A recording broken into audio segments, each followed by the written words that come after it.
Good afternoon, it's 1 o'clock. I'm Jack Bishop with your Solent Sports news headlines. Breaking news in the last few minutes, England are out of this evening's World Cup draw after their ball was lost by Sepp Blatter. Wales and Scotland await their fate in the playoffs, where either they or Ukraine will be drawn in pot 4. April Fools, England will be in the draw as they join host Qatar in the first seeded pot. Gareth Southgate and his side are aiming to unite the nation once again.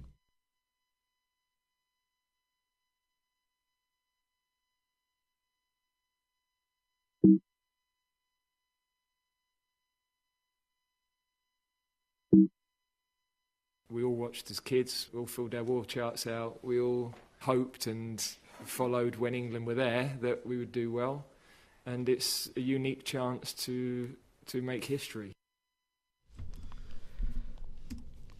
I'm joined in the studio by our international football correspondent Ryan Honey. Ryan, what can you tell us about England's group stage prospects? Well, Jack, England will be in pot 1 with the likes of France, Portugal and Belgium. And they'll be facing one European side in the other 3 pots. Pot 2 obviously offers some high-rated teams. There may be a touch of deja vu as Croatia, Germany and Denmark are in there. Netherlands could also offer a tougher test.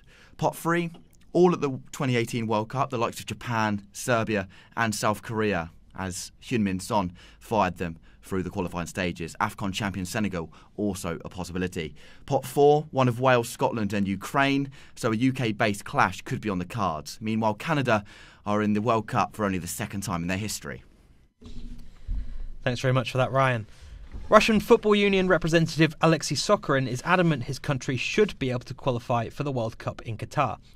All of Russia's national and club teams have been suspended by FIFA and UEFA following the invasion of Ukraine. Sakharin feels punishment of sports teams is overzealous. The Russian Football Federation did not break any FIFA statutes or any other regulations. Why should it be not present at the Congress? I don't see any reason why. Harry Kane has today won the Premier League Player of the Month award for March. The Spurs striker bagged 4 goals and set up 2 for his teammates this month. England captain Kane has now won more Player of the Month awards than anyone else, the latest being his 7th.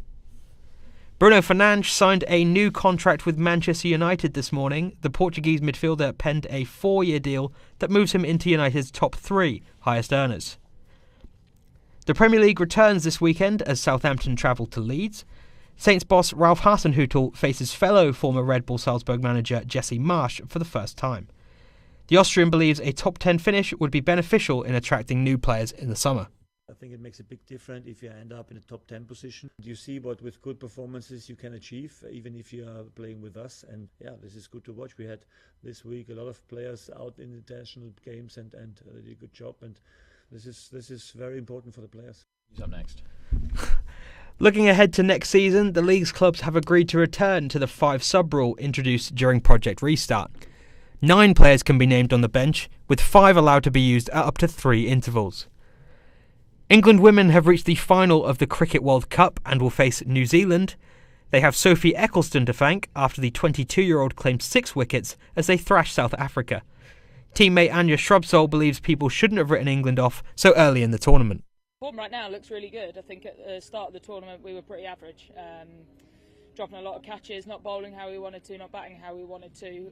But we always say it's not about how you start, it's about how you finish. And it would seem we're coming into form just at the right time. Tennis now, and Russian Daniil Medvedev missed his chance to return to the top of the world rankings after he was defeated by Poland's Hubert Hurkacz in the Miami Open. The US Open champion needed to reach the semis in the States to knock Novak Djokovic off the top spot. Elsewhere in the women's draw, Naomi Osaka will take on Iga Swiatek in the final. Osaka, who has reached her first final since the 2021 Australian Open, is now back into the top 100.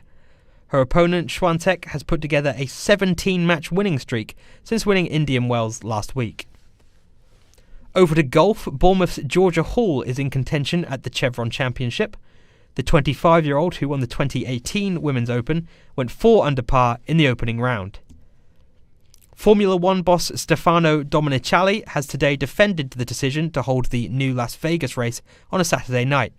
The move ensures the street circuit will be under the lights, but means a 5 a.m. start for the fans in the UK.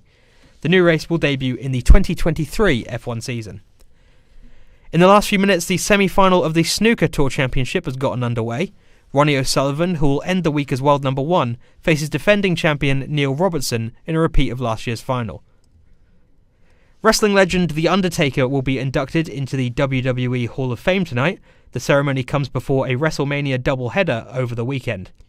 Brock Lesnar faces Roman Reigns in the WrestleMania main event, while stars Logan Paul and Johnny Knoxville will also try their hand in the ring. That's all from us for now. I'll be back in an hour. Remember, you can keep up to date on our website, solentjournalism.co.uk.